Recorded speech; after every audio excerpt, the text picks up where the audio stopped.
На премиерот не му се брза да го разреши министерот без ресор Аднан Ќахил, ниту пак да ја реконструира владата како што најави. Барањето на председателот на ПДТ Енес Ибрахим, кој деновиве го исклучи Ќахил од партијата, за него не е приоритет.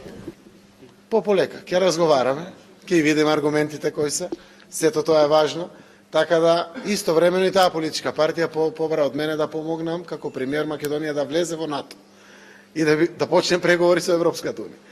Ќе разговараме, веројатно тоа е експресија на нивни политички недоразбирања кои што постојат натре, па се појави јавно еден ваков став, ќе разговараме во рамките на коалицијата, ќе ги најдеме решенијата.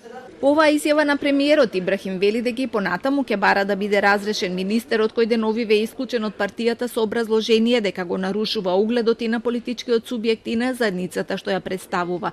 Очекува тоа да се случи кон средината на декември, која ќе заврши седницата за уставните измени.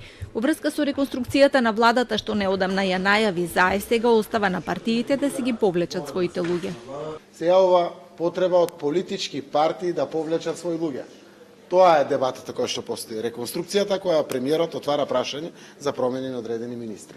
Премиерот не сакаше да го коментира однесувањето на министрите кои не одат на работа, ниту пак на тие кои спијат по комисии. Ова вели е прашање за нив. Неодамна се откри дека вице-премиерот Хазби Лика 6 месеци не се појавил на владина седница. Министерот за животна средина Садула Дураку изјави дека не се занимава со граѓаните, а неговиот заменик беше фатен како спие на собраниска комисија, што подоцна тој го демантираше велејќи дека не спиел, туку читал.